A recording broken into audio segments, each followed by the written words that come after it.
Parang may bumabara sa lalamunan ni Hazel. Ang ingay ng mga tao sa loob ng mall, ang masayang tugtugin ng Pasko, ang mga kumukutitap na ilaw, lahat ay tila malayo, nababalot ng isang makapal na hamog. Ang tanging malinaw sa kanyang isipan ay ang mga salita ng doktor kanina sa telepono, mga salitang paulit-ulit na tumatambol sa kanyang sentido. Miss Santos, lumalala ang kondisyon ng nanay mo. Kailangan na siyang maoperahan sa lalong madaling panahon. Naramdaman niya ang unti-unting panlalamig ng kanyang mga kamay, kahit nahawak niya ang kanyang cellphone na halos mag-init sa higpit ng kanyang pagkakahawak. Sa lalong madaling panahon. Dalawang salita na kasing bigat ng buong mundo. Saan siya kukuha ng daan-daang libong piso? Ang naipon niya ay ni hindi pa nangangalahati. Ang sahod niya bilang isang customer service agent ay sapat lang para sa mga gamot at pang-araw-araw na gastusin. Napahinto siya sa gitna ng daanan. Hindi niya alam kung saan siya pupunta. Ang plano niya kanina ay mag-window shopping para kahit paano ay gumaan ang kanyang pakiramdam. Pero ngayon, pakiramdam niya ay malulunod siya sa sarili niyang desperasyon. Napayuko siya, hinahayaang takpan ng kanyang buhok ang kanyang mukha. Ayaw niyang may makakita sa mga luhang nagbabadyang tumulo mula sa kanyang mga mata. Isang hakbang. Dalawang hakbang. Wala sa sariling naglakad siya nang bigla ay may bumangga sa kanyang binti. Hindi ito malakas pero sapat na para magising siya sa kanyang pagkakatulala. Inakala niyang isa lamang itong batang nagtatakbuhan. Ngunit hindi ito umalis. Sa halip, naramdaman niya ang pagkapit ng maliliit na kamay sa laylayan ng kanyang pantalon. At pagkatapos, isang boses. Isang maliit, nanginginig na boses na bumulong ng isang salita na nagpatigil sa pag-ikot ng kanyang mundo. Mommy, ni. Agad na napatingin sa ibaba si Hazel. Isang batang lalaki, mga 6 na taong gulang, ang nakayakap sa kanyang binti. Magulo ang buhok nito at puno ng luha ang mga mata, pero ang paraan ng pagtingin nito sa kanya ay puno ng isang bagay na hindi niya maipaliwanag, isang pag-asa. Naku, Hijo, baka nagkakamali ka, mahinang sabi ni Hazel, bahagyang yumuko. Hindi ako ang mommy mo. Umiling-iling ang bata, lalong humigpit ang yakap. Mommy, ikaw si mommy. Bago pa man siya makasagot, isa pang batang lalaki ang lumapit. Magkamukhang magkamukha sila, walang dudang kambal. Ngunit ang isang ito ay hindi umiiyak. Nakatayo lang ito sa di kalayuan, nakatingin sa kanya nang may parehong pananabik at pag-aalinlangan. Blake, sabi ko sa'yo hintayin mo ako, sabi ng bagong dating sa kapatid nito, bago bumaling sa kanya. Pasensya na po. Nawawala po kasi kami. Ang puso ni Hazel, na kanina lang ay durog na durog dahil sa problema, ay biglang nakaramdam ng awa. Hinaplos niya ang buhok ng batang nakayakap sa kanya, si Blake. Okay lang. Nasaan ba ang kasama ninyo? Ang daddy ninyo? Hinahanap po namin siya, sagot ng mas matapang na kambal. Bryce! Blake! Isang malakas at otoritatibong boses ng lalaki ang pumunit sa kanilang munting usapan. Isang matangkad na lalaki ang mabilis na naglakad palapit sa kanila. Nakasuot ito ng mamahaling itim na polo shirt at slacks. Gwapo ito, ngunit baka sa mukha nito ang pagod at pag-aalala. Nang makita nito ang mga bata, bahagyang lumuwag ang tensyon sa mukha nito, ngunit agad ding bumalik nang makita si Hazel na nakayuko sa mga anak nito. Salamat, ma'am, sa pagbabantay sa kanila, sabi ng lalaki, ang boses ay formal at malamig. Kinuha nito ang kamay ni Blake. Halika na, boys. I've been looking everywhere for you.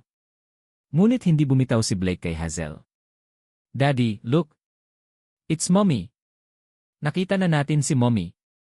Nakita ni Hazel kung paano nagbago ang anyo ng lalaki. Ang bakas ng pagod sa mga mata nito ay napalitan ng isang matinding kalungkutan. Tumingin ito sa kanya, at sa unang pagkakataon, tinitigan siya nito ng mabuti. Nanlaki ang mga mata nito, at napabuka ang bibig na parang may gustong sabihin, ngunit walang salitang lumabas. Parang nakakita ito ng multo. Sir, okay lang po ba kayo? Tanong ni Hazel. Umiling ang lalaki, tila natauhan. Pasensya na, anya, mas mahina na ang boses ngayon. Kinalas nito ang pagkakayakap ni Blake. Hijo, napag-usapan na natin to, mommy is in heaven. No. She's here, jeet ni Blake, muling tumingin kay Hazel. Miss, pasensya ka na talaga sa abala, sabi ng lalaki, hinila na palayo ang dalawang bata. Tumango lang si Hazel, pinapanood silang maglakad palayo. Ngunit bago pa sila tuluyang makalayo, lumingon ang lalaki. Nag-aalangan. Tumingin ito sa mga anak niya na parehong nakatingin sa kanya, at pagkatapos ay tumingin pabalik sa kanya. Bumuntong hininga ito at naglakad pabalik. Miss Santos, hindi ba, tanong nito, nakatingin sa Lee na nakasabit sa kanyang leg. Ah, opo. Hazel po. Brandon Del Mundo. Inilahad nito ang kamay. Pwede ba kitang makausap sandali? Kahit sa coffee shop lang. I'll pay for your time. May kailangan lang akong ipaliwanag at hilingin. Ang pag-aalangan sa boses nito ay nakakagulat, lalo na't galing sa isang lalaking mukhang sanay mag-utos. Mayroong isang bagay sa kanyang mga mata, isang halo ng desperasyon at pakiusap na pumigil kay Hazel na tumanggi. Tumango na lang siya. Dinala siya ni Brandon sa isang hindi gaanong mataong coffee shop sa loob din ng mall. Iniwan niya ang kambal sa isang play area na may bantay, sinisigurado munang ligtas ang mga ito bago siya bumalik sa mesa kung saan naghihintay si Hazel. Umorder siya ng kape para sa kanilang dalawa. Sa loob ng ilang minuto, tanging ang tunog lang ng mga kubyertos at mahinang usapan mula sa ibang mesa ang maririnig sa pagitan nila. Si Hazel ay hindi mapakali, pinaglalaruan ang laylayan ng kanyang damit. Si Brandon naman ay nakatitig lang sa kanyang tasa, tila nag-ipon ng lakas ng loob. Miss Santos. Hazel, panimula niya sa wakas ay nag-angat ng tingin. Muli, nakita ni Hazel ang pagkagulat sa mga mata nito, na para bang ngayon lang ulit nito napagtanto ang dahilan kung bakit sila naroon. Ang asawa ko si Lyra pumanaw na siya 6 na buwan na ang nakakaraan. Napahawak sa dibdib si Hazel. Nakikiramay po ako. Hindi sumagot si Brandon. Sa halip, kinuha nito ang kanyang cellphone, may hinanap, at pagkatapos ay inilapag ito sa mesa, itinulak paharap sa kanya. Nasa screen ang litrato ng isang babae. Isang napakagandang babae na may matamis na ngiti. Ngunit hindi ang ganda nito ang nagpatigil sa paghinga ni Hazel. Ito ay ang mukha, ang hugis ng mga mata, ang ilong, ang paraan ng pagngiti, na parang tumitingin siya sa sarili niyang salamin. Magkamukhang magkamukha sila. Kung hindi lang mas sopistikada ang ayos ng babae sa litrato, iisipin niyang siya yon. Siya si Lyra, bulong ni Brandon. Ang mommy ni na Blake at Bryce. Ngayon ay naintindihan na ni Hazel. Ang reaksyon ng mga bata, ang pagkagulat ni Brandon. Pero ang pagkakaintinding iyon ay mas lalong nagpabigat sa kanyang dibdib. Mula nang mawala siya, pagpapatuloy ni Brandon, ang boses ay bahagyang nanginginig, hindi na naging pareho ang mga anak ko. Si Bryce, na siyang mas madaldal, ay bihirang magsalita. Si Blake ay palaging umiiyak sa gabi. Sinubukan na namin ang lahat, therapy, mga laruan, bakasyon, pero walang nagbago. Naniniwala ang kanilang doktor na masyado silang bata para maintindihan ang konsepto ng kamatayan. Ang hinahanap nila ay ang presensya ng kanilang ina. Tumingin si Brandon ng diretsyo sa mga mata ni Hazel. At kanina, nang makita kanila sa unang pagkakataon sa loob ng 6 na buwan, nakita ko silang ngumiti. Nakita ko ang pag-asa sa mga mata nila. Sir. Brandon, hindi ko po alam ang sasabihin ko, sabi ni Hazel. Pero isa lang po itong pagkakataon. Hindi po ako siya. Alam ko, mabilis na sagot ni Brandon. Alam ko. Pero sila, hindi nila alam. At sa ngayon, iyon lang ang mahalaga sa akin. Huminga siya ng malalim, inihahanda ang sarili para sa susunod na sasabihin. Hazel, kailangan ko ng tulong mo. Isang pabor na alam kong napakalaking hilingin. Nakinig lang si Hazel, ang kaba sa kanyang dibdib ay dumadagundong. Kailangan kong upahan ka, sabi ni Brandon, ang mga salita ay mabilis at direkta, na para bang kung hindi niya sasabihin agad ay baka hindi na niya masabi pa. Gusto kong magpanggap ka bilang ina nila. Bilang si Lyra. Hindi habang buhay. Kahit 6 na buwan lang. Hanggang sa maging handa sila sa mas matinding therapy. Hanggang sa matanggap nila na wala na talaga ang kanilang ina.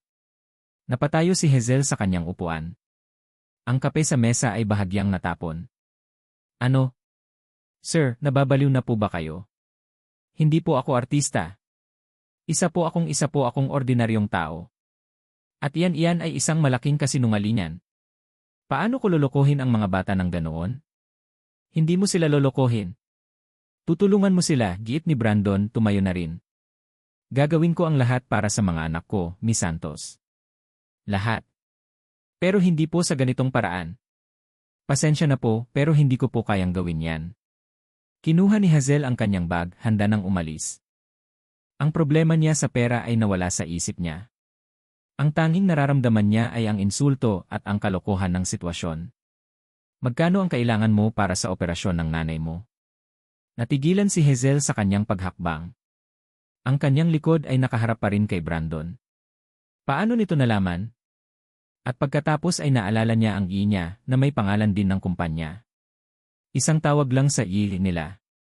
Babayaran ko lahat, sabi ni Brandon, ang boses ay mas kalmado na ngayon, ngunit puno ng bigat.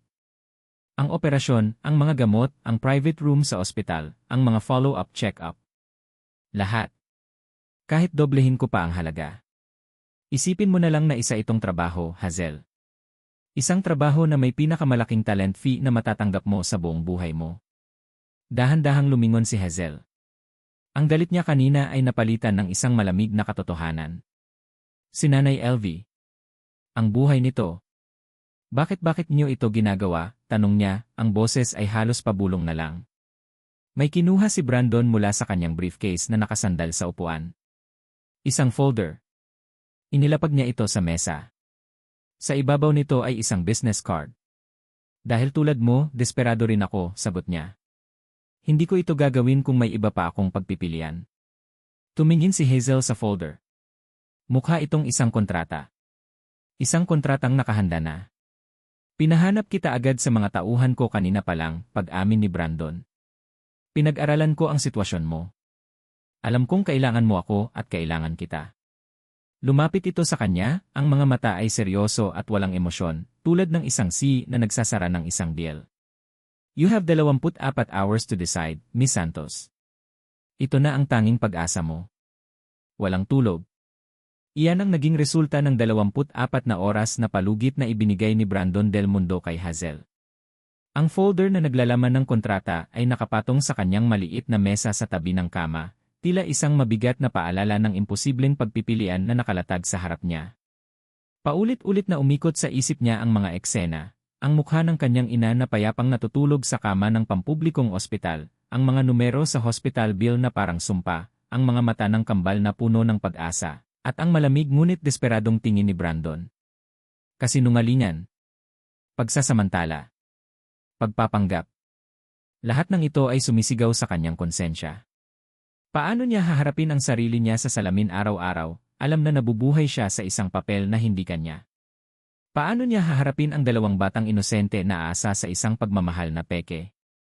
Ngunit sa kabilang banda, naroon ang imahe ng kanyang ina. Ang babaeng nag-aruga sa kanya, nagpalaki, at minahal siya ng walang kondisyon, kahit na hindi siya tunay na anak. Si Nanay LV. Ang buhay nito ang nakataya. Kung tatanggihan niya ang alok, para na rin niyang hinatulan ng kamatayan ang kaisa-isang taong itinuring niyang pamilya. Kinuha niya ang folder. Binuksan niya ito at muling binasa ang mga nakasaad. 6 na buwan. Iyon lang. Pagkatapos ng 6 na buwan, tapos na ang lahat. Makakabalik na siya sa dati niyang buhay, at si Nanay LV ay magiging ligtas na. 6 na buwan ng pagpapanggap para sa habambuhay na kapayapaan ng isip. Kinabukasan, bago pa man sumikat ang araw, nagtungo si Hazel sa ospital. Naupo siya sa tabi ng kanyang ina, hinawakan ang mainit nitong kamay. Napansin niya ang mga bagong guhit sa noo nito, ang pamumutla ng mga labi. Huminga siya ng malalim, pinipigilan ang mga luhang nagbabadyang bumagsak. Naipatawarin niyo po ako sa gagawin ko, bulong niya sa natutulog na ina. Pero para po ito sa inyo. Mahal na mahal ko po kayo. Hinalikan niya ang noo nito, at sa sandaling iyon, ang lahat ng kanyang pag-aalinlangan ay naglaho. Pinalitan ito ng isang matatag na determinasyon. May isang bagay siyang kailangang gawin. Gamit ang nanginginig na kamay, kinuha niya ang kanyang cellphone at tinawagan ang numerong nasa business card ni Brandon Del Mundo. Isang ring lang, sinagot na agad ito, na para bang inaasahan na talaga ang tawag niya. Miss Santos. Ang boses ni Brandon ay walang emosyon, tulad ng dati. Tinatanggap ko na po, sabi ni Hazel, ang boses ay direkta at walang paligoy-ligoy. Ang desisyon ay nagawa na. Wala nang atrasan. Isang sandali ng katahimikan ang sumunod. Pagkatapos ay isang buntong hininga ang narinig niya mula sa kabilang linya. Magkita tayo sa opisina ko. 9 o'clock sharp. At ibinaba na nito ang tawag. Ang opisina ni Brandon Del Mundo ay nasa pinakatuktok ng isang nagtataasang gusali sa Bonifacio Global City. Mula sa salaming bintana, tanaw ang buong syudad. Lahat ay mukhang maliit mula sa taas. Pakiramdam ni Hazel, ganoon din ang tingin sa kanya ni Brandon, maliit at madaling manipulahin. Nakaupo na ito sa kanyang malaking mesa nang pumasok si Hazel. Ang kontrata ay nakalatag na sa gitna. Walang palitan ng anumang pagbati. Itinuro lang nito ang upuan sa harap niya. Basahin mong mabuti ang bawat detalye, sabi ni Brandon, ang tingin ay nakapako sa kanya. Lalo na ang confidentiality clause. Walang sinuman ang pwedeng makaalam ng kasunduang ito. Kapag lumabas ito, magkakaroon ng seryosong legal na kahihinatnan. Malinaw ba? Tumango si Hazel. Kinuha niya ang ballpen. Hindi na niya binasa ang kontrata. Sa loob ng 24 na oras, halos na isaulo na niya ang bawat salita. Pumirma siya sa bawat pahina kung saan kinakailangan. Habang ginagawa niya yon, naramdaman niya na parang pinipirmahan niya ang pagbebenta ng kanyang kaluluwa. Nang matapos siya, kinuha ni Brandon ang folder. May driver na maghahatid sa iyo sa bahay para kunin ang mga gamit mo. Dalhin mo lang ang mga kailangan mo para sa 6 na buwan. From this moment on, you are no longer Hazel Santos, the customer service agent. You are Lyra Del Mundo, a loving mother returning home. Intindihin mo yan. Pagdating niya sa mansyon, halos malaglag ang panga ni Hazel. Ang gate pa lang ay mas mataas na kaysa sa buong apartment building kung saan siya nakatira. Pagpasok ng sasakyan sa driveway, bumungad sa kanya ang isang modernong bahay na gawa sa salamin, bakal, at mamahaling bato. May malawak itong hardin at isang asul na swimming pool. Para itong isang eksena mula sa isang magazine. Isang mayordoma ang sumalubong sa kanya sa pinto. Welcome po, ma'am, bati nito, bahagyang nakayuko. Iginiya siya nito papasok. Ang loob ng bahay ay kasing gara ng labas, ngunit mayroon itong isang nakakabinging katahimikan. Malamig. Walang buhay. Tanging ang tunog lang ng mga takong niya sa makintab na sahig ang maririnig. So, ikaw pala ang bagong laruan ng mga pamangkin ko. Isang matinis at mapangmatang boses ang bumasag sa katahimikan. Mula sa itaas ng grand staircase, isang babaeng nasa mga 40 anyos ang dahan-dahang bumababa. Nakasuot ito ng isang eleganteng bestida at alahas. Tinitigan siya nito mula ulo hanggang paa, ang mga mata ay puno ng pagdududa at paghamak. Ako si Lorna Del Mundo, pagpapakilala nito. Nakatatandang kapatid ni Brandon. At ako ang nagpapatakbo ng bahay na ito. Hazel po, simula ni Hazel, ngunit pinutol siya agad ni Lorna. I know who you are. At alam ko rin kung bakit ka narito, sabi ni Lorna, isang mapanuyang ngiti ang gumuhit sa kanyang mga labi. Isang payo lang, iha. Huwag kang masasanay sa lugar na ito. Dahil ang mga bagay na hindi para sa iyo ay madaling mawala. Hindi na nakasagot si Hazel. Dumaan lang si Lorna sa tabi niya, iniwan siyang nakatayo roon, ramdam ang bigat ng pagbabanta sa hangin. Iginiya siya ng mayordoma sa isang malaking kwarto sa ikalawang palapag. Mas malaki pa ito sa buong apartment niya. May sarili itong banyo at walk-in closet. Ngunit ang unang napansin ni Hazel ay ang isang silver-framed na litrato sa ibabaw ng bedside table. Kinuha niya ito. Ito ang parehong litrato na ipinakita sa kanya ni Brandon sa coffee shop. Si Lyra. Ang babaeng kamukhang-kamukha niya. Ang babaeng papalitan niya. Habang tinititigan niya ang ngiti nito, isang malamig na takot ang gumapang sa kanyang dibdib. Kaya ko ba to? Gabi na nang una niyang maramdaman ang bigat ng kanyang desisyon. Tahimik ang buong bahay.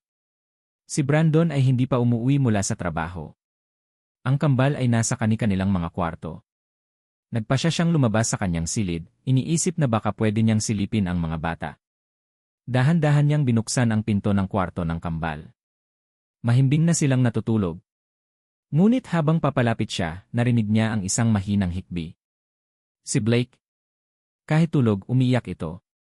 Akmang hahaplusin niya ang buhok nito nang bigla siyang may narinig mula sa likuran. Hindi ka si Mommy. Napalingon si Hazel. Nakatayo sa may pintuan si Bryce, ang kapatid ni Blake. Gising na gising ito, at ang mga mata nito ay nakatitig sa kanya, walang kurap.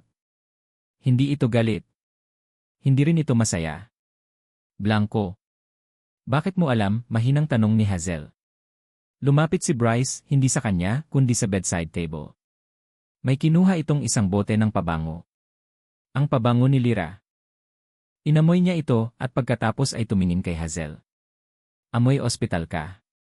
Pagkasabi noon, tumalikod ito, humiga sa kama at nagtalukbong ng kumot. Naiwan si Hazel na nakatayo sa gitna ng kwarto, mas ramdam ang pagiging estranghero kaysa dati. Hindi lang pala ang mukha ni Lyra ang kailangan niyang gayahin. Kailangan niyang gayahin ang lahat. At sa sandaling iyon, alam niyang ang 6 na buwan na darating ay magiging mas mahirap pa kaysa sa inaakala niya. Para kay Brandon, ang kasunduan kay Hazel Santos ay isang transaksyon. Isang desperadong solusyon sa isang desperadong problema. Sa mga unang araw, pinanood niya ito mula sa malayo, tulad ng isang manager na sinusuri ang performance ng isang bagong empleyado.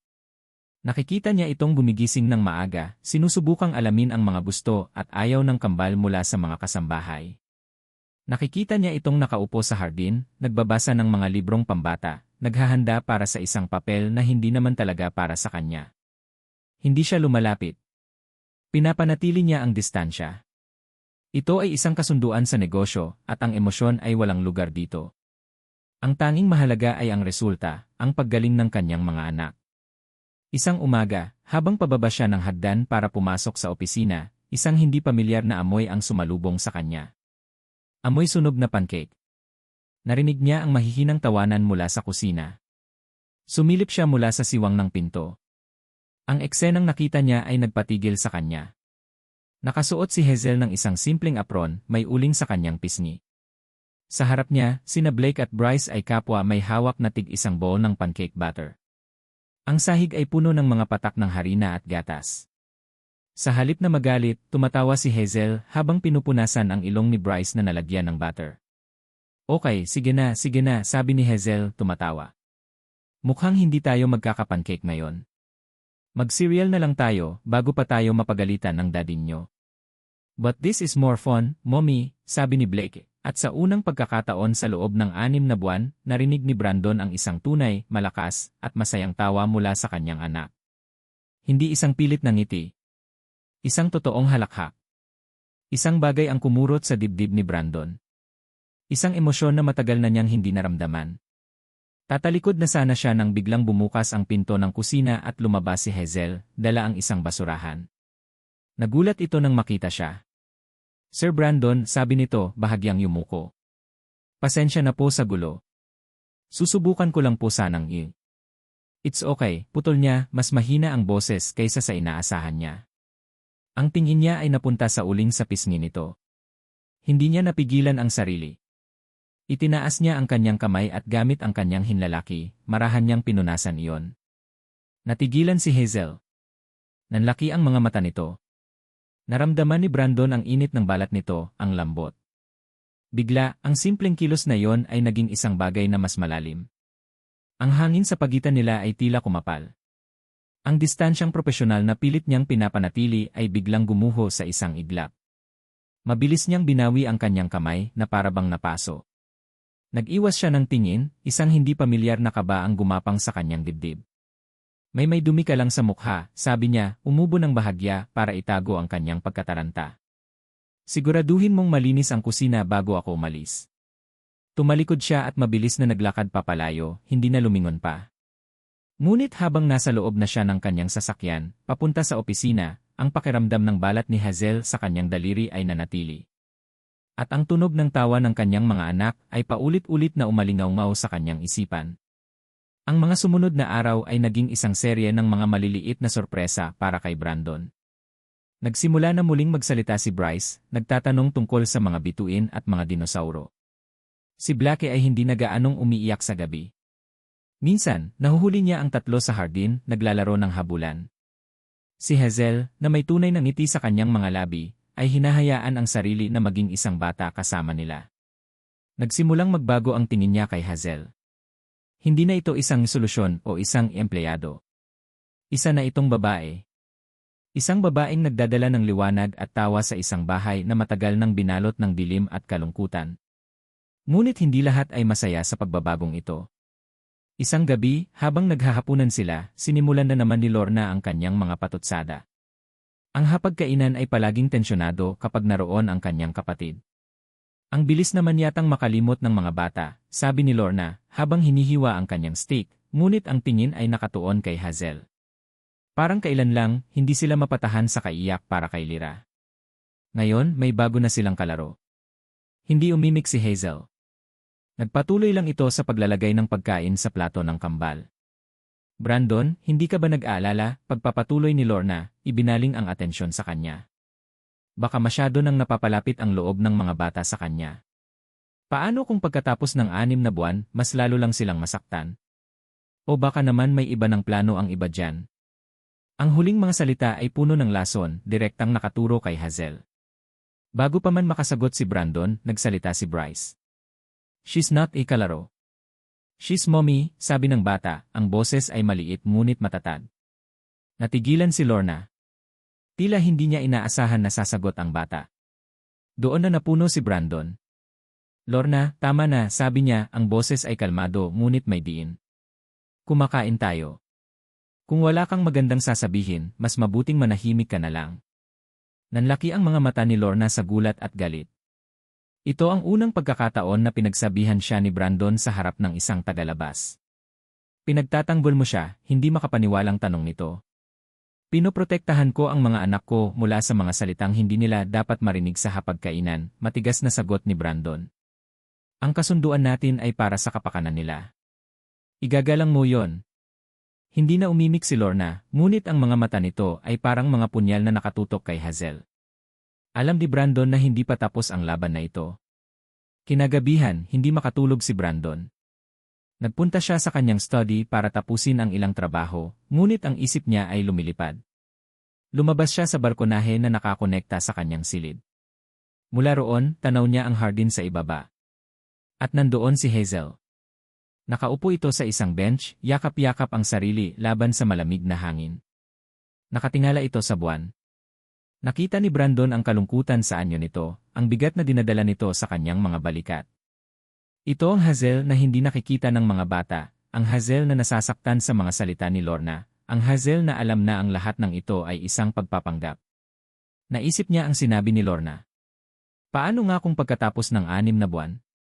Paano kung ang gamot na ito ay mas masahol pa kaysa sa sakit? Bumalik siya sa loob. Kinuha niya ang isang manipis na kumot mula sa kanyang aparador at bumaba. Dahan-dahan siyang lumapit sa hardin, maingat na hindi gumawa ng ingay. Akmang ilalagay na niya ang kumot sa mga balikat nito nang bigla itong magsalita, hindi lumilingon. Alam kong nandyan ka, Sir Brandon. Natigilan siya. Paano mo nalaman? Naririnig ko po ang mga yabag ninyo, sagot nito. At saka nararamdaman ko. Naupo siya sa tabi nito, may kaunting distansya pa rin sa pagitan nila. Hindi ka dapat nagpapagabi dito sa labas. Malamig. Hindi ito sumagot. Nanatili lang itong nakatingin sa buwan. Huwag mong intindihin si Lorna, sabi ni Brandon. Ganoon lang talaga siya. Alam ko naman po kung saan ako lulugar, mahinang sagot ni Hazel. Alam kong isa lang itong trabaho. May kung anong kirot sa paraan ng pagkakasabi niya noon na hindi nagustuhan ni Brandon. Hindi lang ito basta trabaho, Hazel. Nakikita mo ba ang epekto mo sa mga anak ko? Ngayon lang ulit sila naging mga bata. Sa wakas ay lumingon ito sa kanya. Sa liwanag ng buwan, nakita niya ang bahid ng luha sa mga mata nito. Pero hanggang kailan, sir? Paano kung masanay na ako? Paano kung masanay na sila? Sino ang mas masasaktan sa huli? Iyon ang tanong na bumabagabag din sa isip ni Brandon. Ngunit sa harap ng babaeng ito, na may lungkot sa mga mata, ngunit may tapang sa puso, isang sagot lang ang naisip niya. Haharapin natin iyon kapag nandyan na tayo. Sa hindi malamang dahilan, tila sapat na ang sagot na iyon. Tumango si Hazel, at sa unang pagkakataon, isang maliit at totoong ngiti ang ibinigay nito sa kanya. Isang ngiti na hindi para sa mga bata, kundi para lang sa kanya. Nanatili sila roon ng ilang sandali, tahimik na nakaupo sa ilalim ng buwan, 2 taong pinagbuklod ng isang imposibleng kasunduan, na hindi namamalayan ay nagsisimula ng bumuo ng isang koneksyon na mas totoo kaysa sa kasinungalingang kanilang binuo. Pumasok si Brandon sa kanyang study at nirwind ang CCTV footage mula sa hapagkainan. Pinanood niya ang reaksyon ni Hazel sa mga salita ni Lorna, ang bahagyang pagyuko, ang paghigpit ng hawak sa kubyertos, ang pilit na ngiti para sa mga bata. Pagkatapos, pinanood niya ang eksena sa balkonahe kung saan nakita niya itong umiiyak ng mag-isa bago siya bumaba. Naramdaman niya ang isang emosyon na hindi niya dapat maramdaman. Hindi ito awa. Ito ay galit. Galit para sa kanya. At sa sandaling iyon, alam niyang ang kasunduan ay hindi na lamang tungkol sa kanyang mga anak. Ang gabi sa hardin kasama si Brandon ay nag-iwan ng isang bagay na bago sa loob ni Hazel. Isang kakaibang init na hindi niya panaramdaman dati. Ang mga sumunod na araw, ang hangin sa pagitan nila ay nagbago.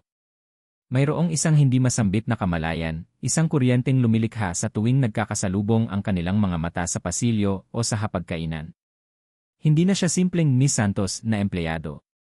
At siya, hindi na lang basta Sir Brandon na amo. Isang mainit na hapon, habang natutulog ang kambal, naisipan ni Hazel na magligpit ng mga laruan sa tabi ng swimming pool. Ang araw ay nakakasilaw, sumasayaw ang liwanag nito sa asul na tubig. Habang kinukuha niya ang isang bolang lumutang malapit sa gilid, hindi niya napansin ang isang maliit na water gun na naiwan sa semento. Ang kanyang paa ay dumulas. Nawalan siya ng balanse. Inaasahan na niya ang malamig na tubig na sasalubong sa kanya. Ipinikit niya ang kanyang mga mata, naghihintay sa pagbagsak. Ngunit hindi tubig ang sumalo sa kanya. Isang malakas na braso ang biglang pumulupot sa kanyang baywang, hinila siya pabalik mula sa gilid. Ang kanyang likod ay bumagsak sa isang matigas ngunit mainit na dibdib. Ang amoy ni Brandon, isang mamahaling pabango na may halong amoy ng kape, ang bumalot sa kanya. Mag-ingat ka, bulong ni Brandon, ang mainit na hininga nito ay tumatama sa kanyang tainga. Nang imulat ni Hazel ang kanyang mga mata, ang mukha nito ay ilang pulgada na lang ang layo sa kanya. Nakita niya ang bawat detalye, ang maliliit na guhit sa gilid ng mga mata nito, dahil sa pagod, ang pag-aalala sa paraan ng pagkakatitig nito sa kanya. Ang mundo ay tila huminto. Ang tanging naririnig niya ay ang mabilis na tibok ng sarili niyang puso, na parang gustong kumawala sa kanyang dibdib. Nananatili silang ganoon sa loob ng ilang segundo na parang isang kawalang hanggan. Siya, nakasandal sa kanya. Siya, mahigpit ang hawak sa kanya. Okay ka lang, tanong ni Brandon, ang boses ay mas malalim, mas magaspang. Doon lang natauhan si Hazel. Mabilis siyang kumilos para tumayo ng tuwid, inaayos ang kanyang damit. Oo po. Okay lang ako. Salamat, sir. Naramdaman niya ang pag-init ng kanyang mga pisngi.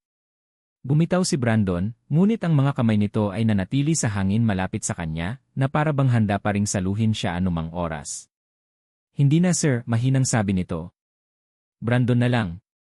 Ang simpleng mga salitang iyon ay nagpadala ng panibagong alon ng kuryente sa katawan ni Hazel.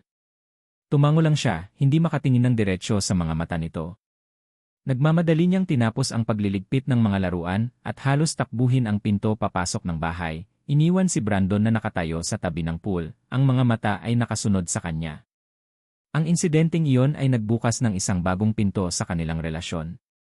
Nagsimula nang magkwento si Brandon.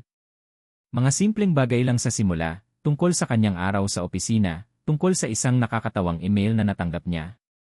Ngunit isang gabi, habang mahimbing na ang tulog ng lahat, nakita niya itong nakaupo sa study, nakatitig sa isang litrato. Dahan-dahan siyang lumapit. Brandon. Nag-angat ito ng tingin. Ang mga mata nito ay puno ng isang pamilyar na kalungkutan. Iyon ang litrato ng kasal nila ni Lyra. Naalala ko lang, sabi nito, ang boses ay malungkot. Ngayon sana ang anniversary namin. Naupo si Hazel sa upuan sa tapat niya. Hindi siya nagsalita. Hinayaan niya lang itong magkwento. At nagkwento nga si Brandon. Ikinuwento niya kung paano sila unang nagkakilala ni Lyra sa unibersidad. Kung paano niya ito niligawan. Ang kanilang mga pangarap. Ang mga ngiti nito. Habang nagsasalita si Brandon, si Hazel ay nakikinig lang, ngunit sa bawat salita, may isang bagay na tumutusok sa kanyang puso. Selos. Isang makamandag at hindi makatwirang selos para sa isang babaeng hindi na niya kailanman makikilala. Naiinggit siya sa mga alaala na mayroon sila. Naiinggit siya sa pagmamahal na malinaw na nararamdaman pa rin ni Brandon para dito. At higit sa lahat, nasasaktan siya dahil alam niyang ang anino ni Lyra ay palaging magiging mas malaki, mas maliwanag, at mas totoo kaysa sa kanya. She was perfect, bulong ni Brandon, ang tingin ay bumalik sa litrato. Masyadong perpekto. Sa mga salitang iyon, naramdaman ni Hazel ang kanyang halaga. Isa lamang siyang anino. Isang pamalit. Isang kasinungalingan. Tumayo siya. Gabi na, Brandon. Magpahinga ka na. Hindi na niya hinintay ang sagot nito. Mabilis siyang umalis, dala-dala ang bigat sa kanyang dibdib. Ang pagiging malapit nila ay isa palang ilusyon. Sa huli, ang hahanapin pa rin ni Brandon ay si Lyra. Samantala, sa kabilang bahagi ng syudad, si Lorna Del Mundo ay hindi natutulog. Ang pagtatanggol ni Brandon kay Hazel sa hapagkainan ay isang sampal sa kanyang mukha. Isang deklarasyon ng giyera. Hindi siya makapapayag na isang estranghera ang unti-unting sumisira sa pamilyang pinaghirapan niyang buuin.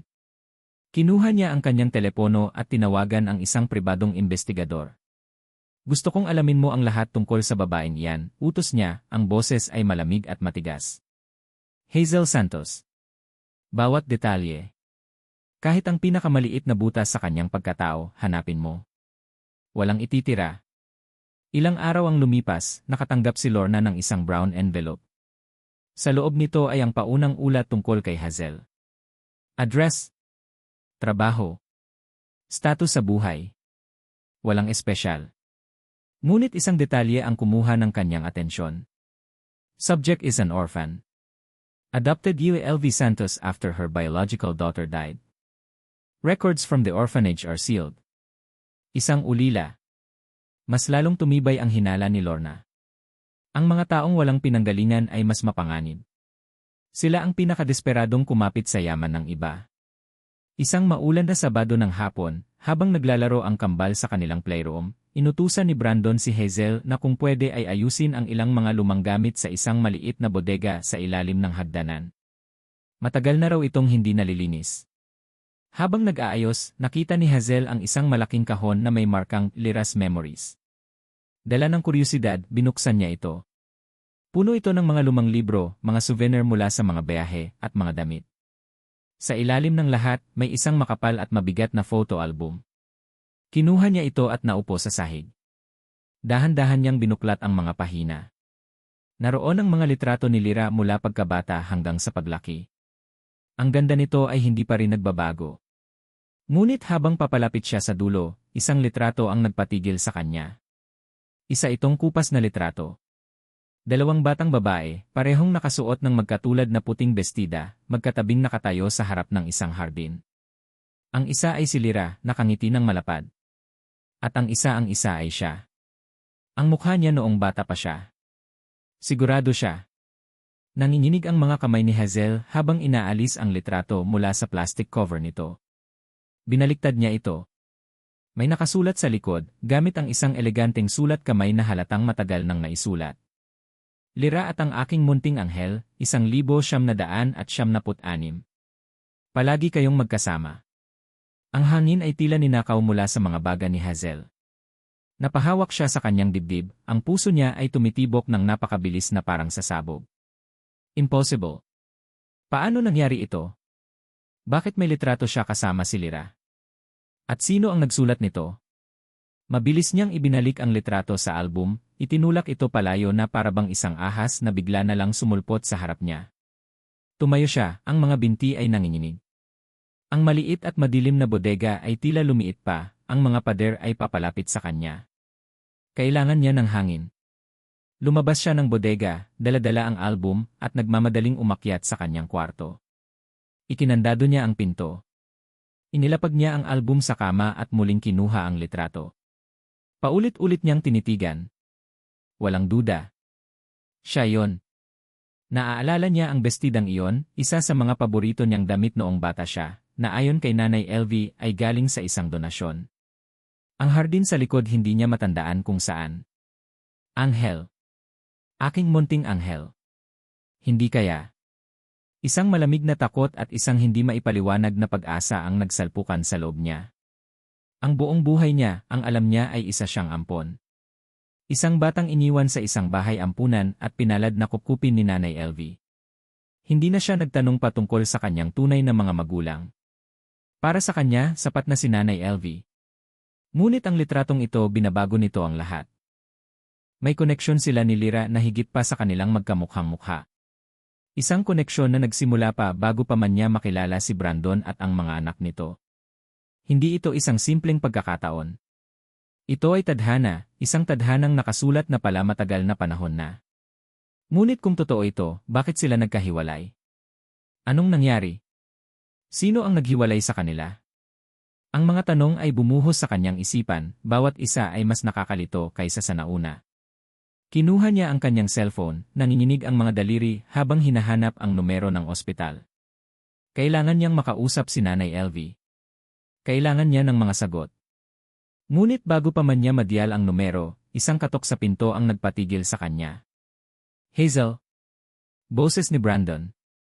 Okay ka lang ba sa loob? Kanina ka pa dyan.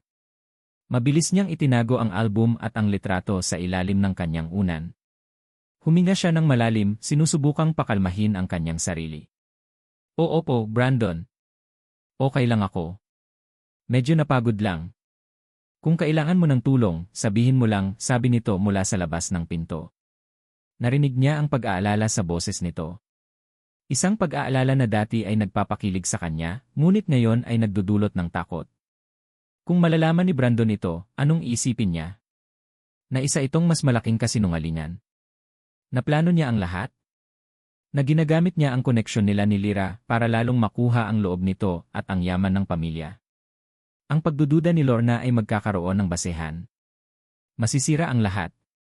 Nang marinig niyang papalayo na ang mga yabag ni Brandon, muli niyang kinuha ang litrato.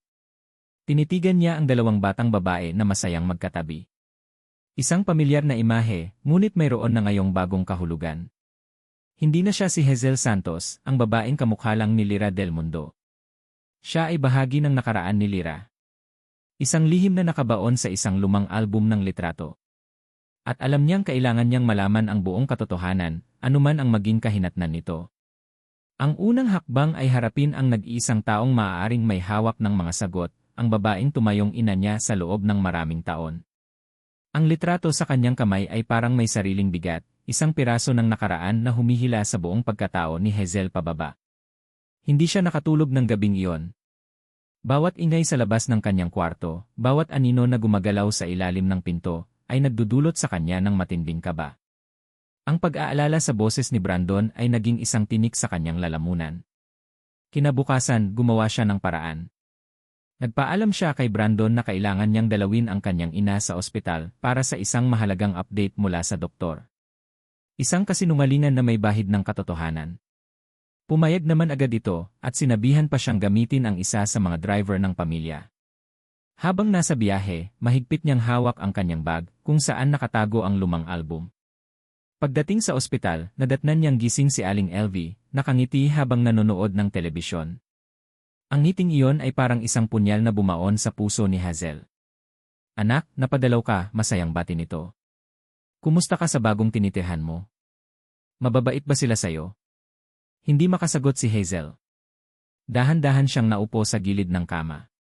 Ang mga inihanda niyang salita ay biglang naglaho.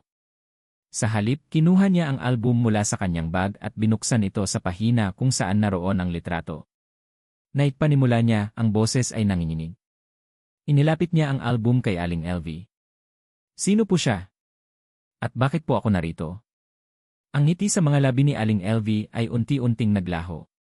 Ang kanyang mga mata, na kanina lang ay puno ng saya, ay napuno ng isang bagay na matagal nang kinatatakutan ni Hazel, takot. Kinuha nito ang album, ang mga daliri ay nanginginig habang hinahaplos ang mukha ng dalawang batang babae sa litrato. Saan-saan mo nakuha to, anak? Tanong ni Aling LV, ang boses ay basag. Sa bahay po ni Brandon, sagot ni Hazel, pinipilit na maging matatag. Nay, please. Kailangan ko pong malaman ang totoo. Sino po siya? Bakit kamukha ko siya? Bakit kasama ko siya sa litrato? Bumagsak ang mga luha mula sa mga mata ni Aling LV, sunod-sunod na pumatak sa pahina ng album. Umiling-iling ito. Patawarin mo ako, anak. Patawarin mo ako.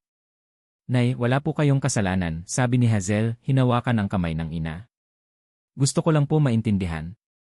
Huminga ng malalim si Aling LV, tila nag-ipon ng lakas mula sa kaibuturan ng kanyang kaluluwa.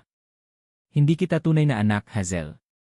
Kahit na inaasahan na niya, ang mga salita ay tumama pa rin sa kanya na parang isang malakas na suntok. Ang totoo kong anak namatay siya ilang araw pagkatapos kong isilang, pagpapatuloy ni Aling Elvie, ang bawat salita ay puno ng sakit. Halos ikamatay ko ang lungkot. Isang araw, sa sobrang desperasyon, nagpunta ako sa isang bahay ampunan sa Maynila. Doon kita nakita. Isang maliit na anghel na mag-isang umiiyak sa isang kuna. Sabi ng mga madre, iniwan ka raw doon. Walang pangalan, walang kahit anong pagkakakilanlan. Tumingin ito kay Hazel, ang mga mata ay puno ng pagmamakaawa at pagmamahal. Nang makita kita, parang nabuhay ulit ang puso ko. Inampon kita, Hazel.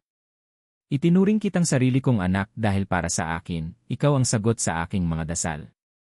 Patawarin mo ako kung naging makasarili ako. Patawarin mo ako kung hindi ko na sinubukan pang hanapin kung sino ka talaga. Niyakap ni Hazel ang kanyang ina. Ang galit o pagtatampo na inaakala niyang mararamdaman ay hindi dumating. Sa halip, napuno siya ng pag-unawa at pagmamahal. Nay, kayo po ang nanay ko.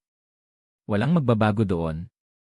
Ngunit habang yakap niya ito, alam ni Hazel na may kulang pa.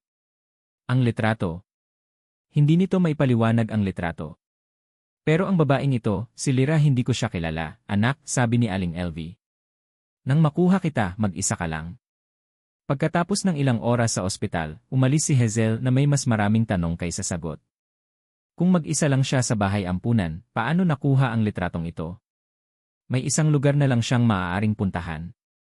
Sinabihan niya ang driver na ihatid siya sa isang lumang distrito sa Maynila. Ang bahay ampunan.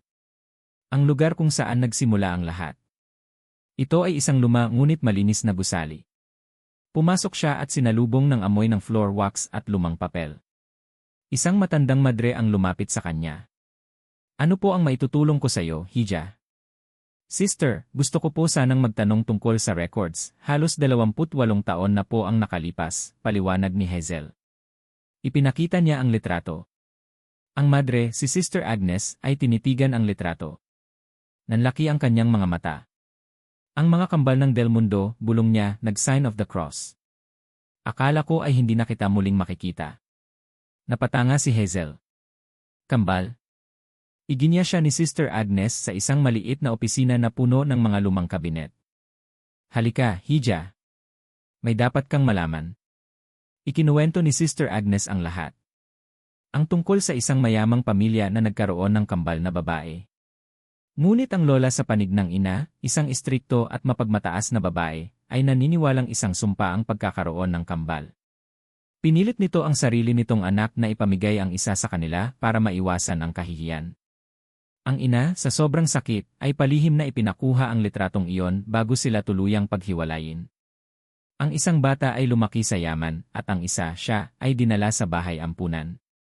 Lyra ang ipinangalan sa kapatid mo, sabi ni Sister Agnes, habang binubuklat ang isang malaki at maalikabok na libro ng mga talaan. At ikaw walang pangalang ibinigay sa iyo. Tinawag ka lang naming anghel dahil sa iyong mga ngiti. Itinuro niya ang isang entry sa libro. Ang mga kamay ni Hazel ay nanginginig habang binabasa ang mga nakasulat sa naninilaw na papel. Pangalan, Baby Girl Del Mundo, Lyra, at Baby Girl Del Mundo, walang pangalan. Status, kakambal. Doon, sa harap ng itim at puting katibayan, gumuho ang mundo ni Hazel. Hindi siya kamukha lang ni Lyra. Hindi siya isang estranghera. Si Lyra ay ang kanyang kapatid. Ang kanyang kakambal. Nasa labas na siya ng bahay ampunan, nakaupo sa isang bench sa isang maliit na parke, ngunit hindi niya maramdaman ang hangin o marinig ang ingay ng mga sasakyan. Ang isip niya ay isang magulong bagyo. Hindi ako impostor. Pamilya ako. Ngunit ang pagkaunawang iyon ay hindi nagdulot ng kapayapaan. Nagdulot ito ng mas malaking takot. Kung ang pagiging kamukha niya lang ay nagdulot na ng ganitong gulo, paano pa kaya kung malaman nilang magkapatid sila? Na may karapatan siya sa pangalan at marahil, sa yaman ng Del Mundo. Si Lorna iisipin nitong isa itong perpektong panlilinlang. At si Brandon maniniwala kaya siya? O iisipin niyang ginamit niya ang pagiging magkapatid nila para lalong paikutin ito? Ang katotohanan ay mas mapanganib kaysa sa kasinungalingan. Kung sasabihin niya ito, maaaring mawala sa kanya ang lahat, ang tiwala ni Brandon, ang pagmamahal ng mga bata, ang pamilyang unti-unti na niyang nararamdaman bilang kanya. Samantala, sa isang malamig at modernong opisina sa Makati, inilapag ng pribadong investigador ang isang brown envelope sa mesa ni Lorna Del Mundo. Ayon sa source ko sa loob ng SU Agnes Orphanage, may nahanap kaming lumang record, ma'am, sabi ng investigador. May kakambal si Lyra. Kinuha ni Lorna ang isang kopya ng birth certificate ni Lyra na nakuha ng investigador. Tinitigan niya ang isang salita na nakasulat doon, twin. Isang katotohanang itinago sa kanila ng kanilang bayaw. Isang ngiti ang dahan-dahang gumuhit sa mga labi ni Lorna. Hindi ito isang masayang ngiti. Ito ay isang ngiti ng tagumpay ng isang taong sa wakas ay nahanap na ang patalim na kanyang gagamitin. So, hindi lang pala siya mukhang pera, bulong niya sa sarili habang tinititigan ang litrato ni Hazel. Isa siyang ahas na matagal nang nagpaplanong pumasok sa pamilya natin. Tumingin siya sa bintana, ang mga mata ay nag-aapoy sa galit at determinasyon. Lagot ka sa akin, impostor. May mga gabi na nararamdaman ni Brandon na ang lahat ay magiging maayos. At ang gabing iyon ay isa sa mga iyon. Ipinatawag ni Lorna ang isang munting salu-salo sa mansyon, isang e-family dinner na isinabay sa pag-imbita sa ilang mahahalagang business partners. Sa simula, kinontra ito ni Brandon. Ayaw niya ng anumang magdudulot ng stress kay Hazel at sa mga bata. Ngunit iginiit ni Lorna na kailangan nilang ipakita sa mundo na ang pamilya Del Mundo ay buo at matatag. Ngayon, habang nakatayo siya sa isang sulok ng malawak nilang sala, hawak ang isang baso ng alak, pinapanood niya ang eksena sa harap niya, at napagtanto niyang baka tama nga si Lorna. Si Hazel ay sentro ng atensyon, hindi dahil sa kanyang itsura, kundi dahil sa kanyang natural na karisma. Nakaupo siya sa isang malaking sofa, katabi sina Blake at Bryce. Nagbabasa siya ng isang storybook para sa kanila, at ang mga anak ng kanyang mga business partners ay nakikiumpok na rin, nakikinig ng may pananabik. Ang tawa ni Hazel ay malambing, umaalinggaw sa buong silid, at kasabay nito ang mga hagikikan ng mga bata. Isang ngiti ang hindi niya napigilang gumuhit sa kanyang mga labi. Isang klase ng ngiti na matagal nang hindi bumibisita sa kanya, isang ngiti na hindi pilit, hindi para sa kamera, kundi isang tunay na pagpapahayag ng kasiyahan. Nakikita niya si Hazel, hindi bilang anino ni Lyra, kundi bilang si Hazel. Ang babaeng nagdala ng kulay sa kanilang kulay abong mundo.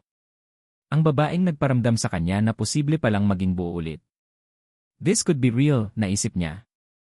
This could be our life. Lumapit sa kanya ang isa sa kanyang mga kasosyo, isang matandang lalaki na nagngangalang Enyen Tan. Your wife is a lovely woman, Brandon, sabi nito, nakangiti. You are a very lucky man. Hindi niya ito itinama. Sa halip tumango lang siya. Yes, I am, sagot niya, at sa unang pagkakataon, naramdaman niyang totoo ang mga salitang iyon. Ngunit ang perpektong sandali ay biglang pinunit. Isang matinis na tunog ang umalingaw-ngaw, ang tunog ng isang kutsara na tinatapik sa isang baso. Lahat ng mata ay napunta kay Lorna, na nakatayo sa tabi ng malaking telebisyon na nakakabit sa pader. Excuse me, everyone, simula ni Lorna, ang boses ay puno ng isang peke at matamis na tono. I would just like to take a moment to thank you all for coming.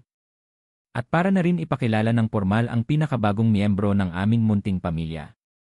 Ang tingin ni Lorna ay dumapo kay Hazel, na ngayon ay nakatayo na rin, bahagyang nagtataka. Ngumiti si Lorna, ngunit hindi umabot sa kanyang mga mata ang ngiting iyon. Marami sa inyo ang nagtataka kung sino ang magandang babaeng ito, na bigla na lang sumulpot sa buhay namin, pagpapatuloy ni Lorna. Hayaan niyong linawin ko ang lahat. May pinindot si Lorna sa isang remote control. Ang screen ng telebisyon ay biglang umilaw. At ang ipinakita nito ay nagpatigil sa paghinga ni Brandon. Ito ay isang kopya ng kontrata. Ang kontrata sa pagitan niya at ni Hazel Santos. Ang bawat salita, bawat numero ay malinaw na nakikita. Sumunod ang isang screenshot ng bank transfer, isang malaking halaga na may pangalan ni Hazel bilang recipient.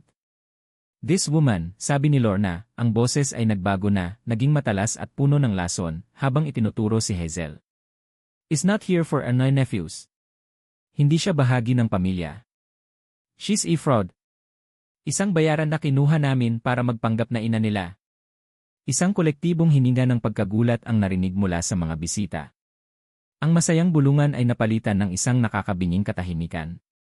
Lahat ng mata ay nakatuon ngayon sa kanila, kay Hazel na namumutla at hindi makapaniwala, at sa kanya.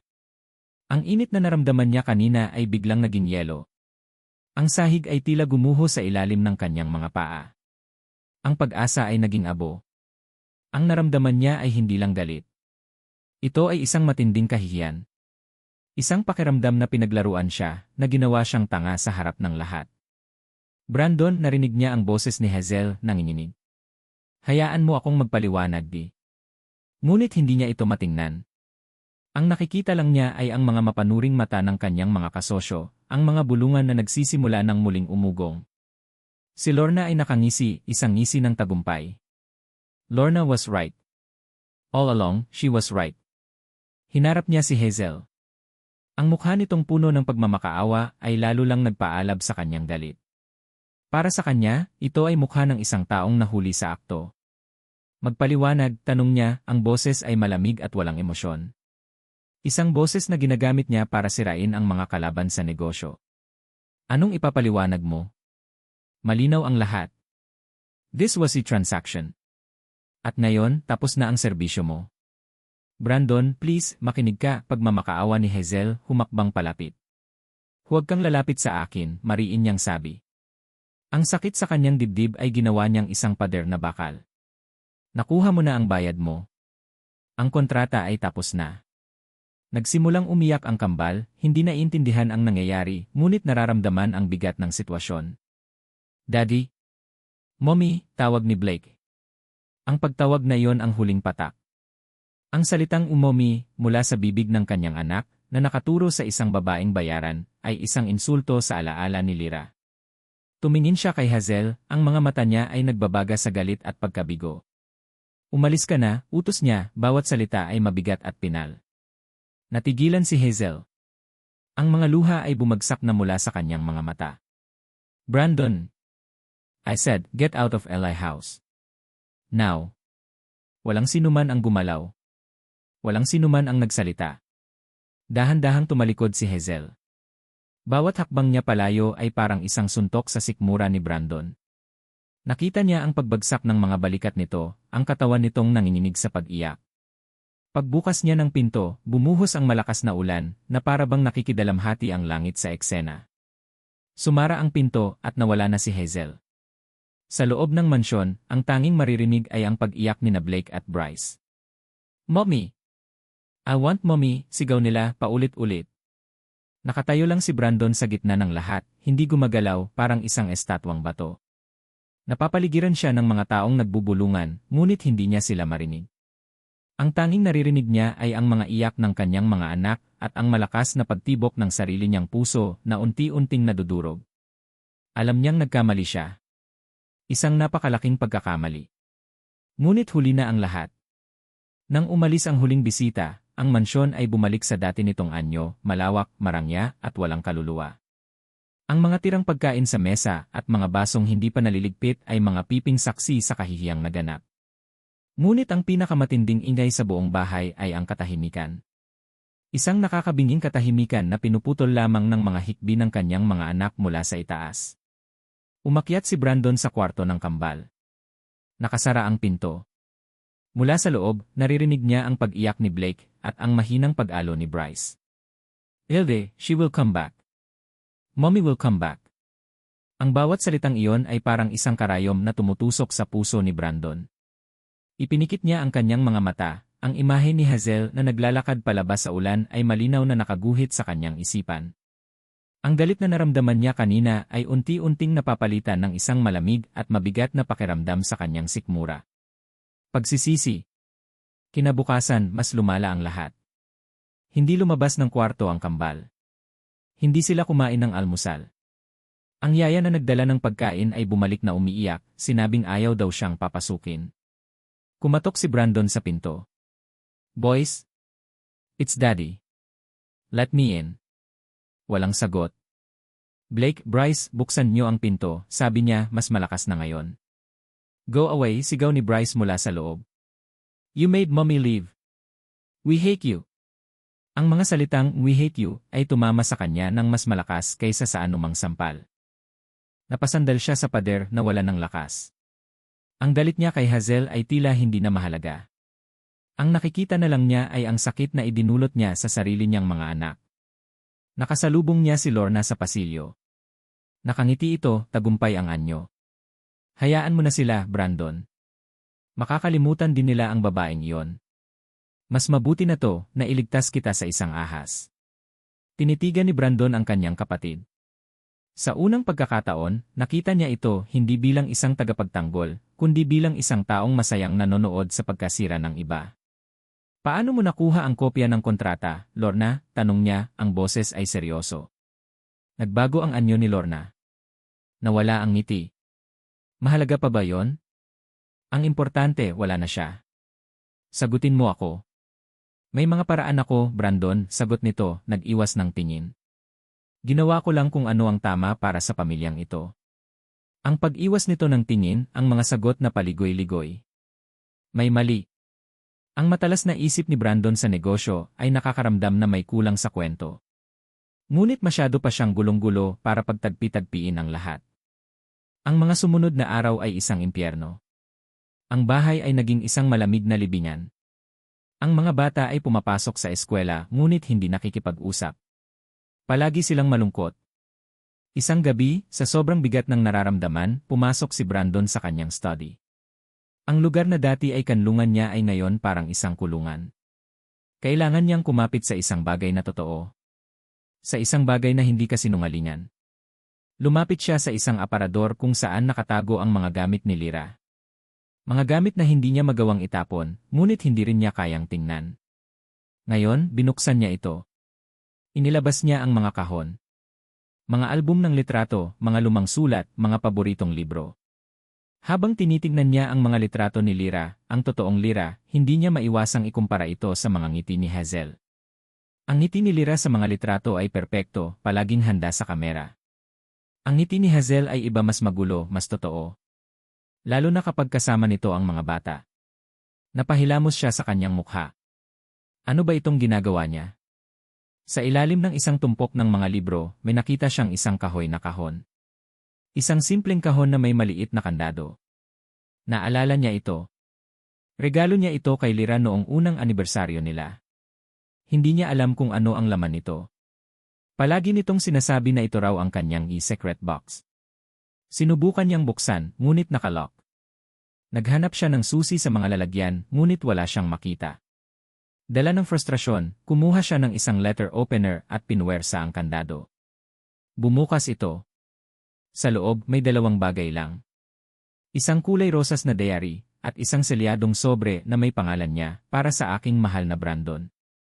Nanginginig ang mga kamay niya habang binubuksan ang diary. Ang unang pahina ay may petsa, 1 taon bago mamatay si Lyra. Binasa niya ang isang entry. Sinabi ng doktor na lumalala na naman ang puso ko. Ayokong sabihin kay Brandon. Masyado na siyang maraming problema sa kumpanya. At ayokong makita ang awa sa mga mata niya. Kakayanin ko to, magiging malakas ako para sa kanya at sa mga anak namin. Binuklat niya ang isa pang pahina. Nagtalo na naman kami ni Lorna.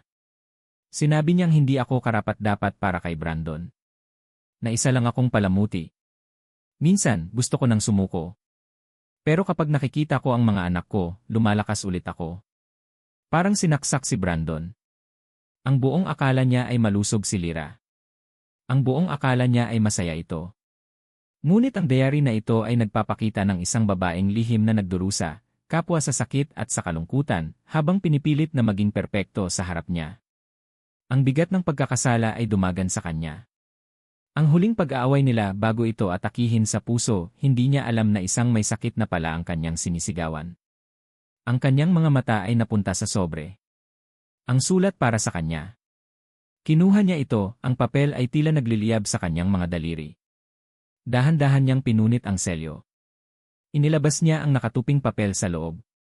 Binuksan niya ito. Nagsimula siyang magbasa. Ang mga unang salita ay isang dagok na nagpatigil sa kanyang paghinga at nagpabago sa lahat ng kanyang nalalaman. Mahal ko, kung binabasa mo ito, ibig sabihin wala na ako. Pero bago ang lahat, kailangan mong malaman ang tungkol sa kakambal ko. Ang mga salita sa sulat ni Lyra ay tila mga buhay na nilalang na lumabas mula sa papel at sampal-sampal na gumising sa kaluluwa ni Brandon. Kakambal ko. Binasa niya ang bawat salita, ang bawat pangungusap, at ang buong katotohanan ay dahan-dahang nabuo sa kanyang isipan na parang isang basag na salamin na muling pinagdikit-dikit. Ang sakit sa puso ni Lyra na palagi nitong itinatago. Ang takot nito kay Lorna. Ang lihim na pagkuha ng litrato ng kanyang ina bago sila paghiwalayin.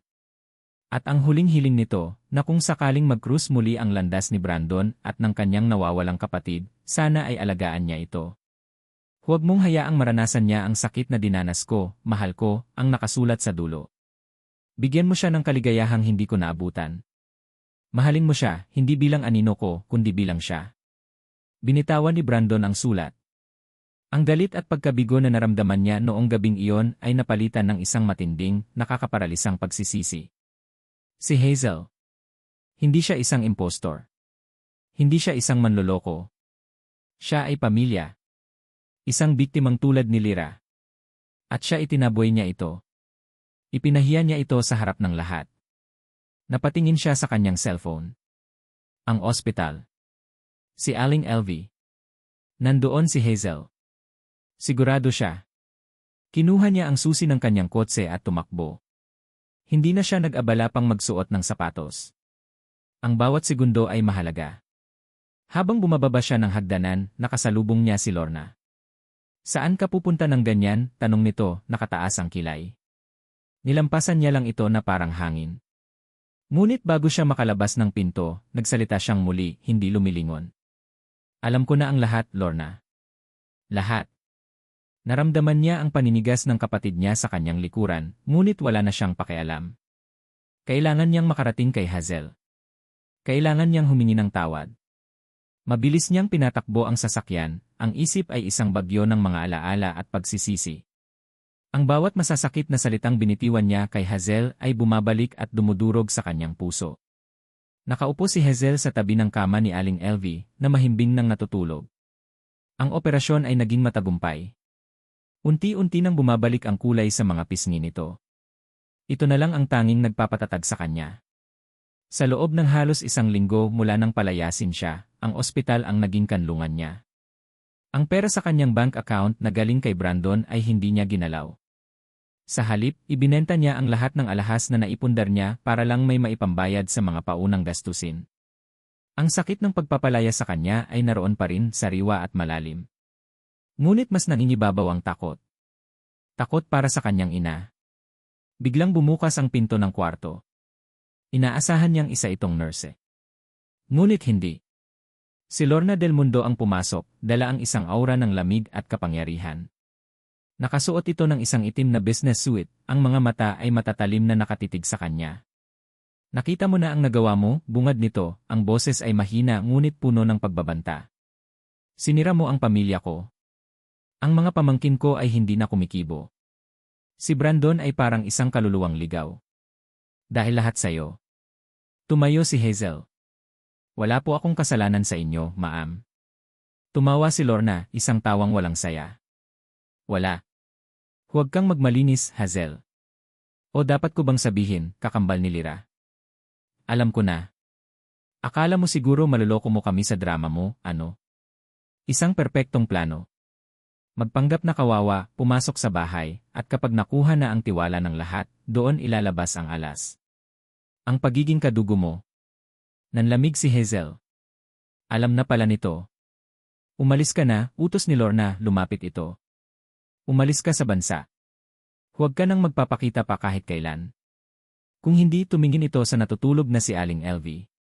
Sayang naman ang matagumpay na operasyon kung hindi rin lang matutuloy ang mga post-operation treatments, hindi ba? Isang tawag ko lang, lahat ng pondo para sa nanay mo mawawala. Ito na. Ang huling dagok. Ang pinakamasakit sa lahat. Ang paggamit sa buhay ng kanyang ina. Huwag po, pagmamakaawa ni Hazel, ang mga luha ay nagsimula ng mamuo sa kanyang mga mata. Huwag niyo pong idamay ang nanay ko. Kung ganoon, alam mo na ang gagawin mo, sabi ni Lorna, isang demonyo sa anyo ng isang eleganteng babae. Ang pera o ang pamilya na pinapangarap mo. Pumili ka. Sa sandaling iyon, handa nang sumuko si Hazel. Handa na siyang lumuhod at magmakaawa. Handa na siyang talikuran ang lahat para lang sa kaligtasan ng kanyang ina.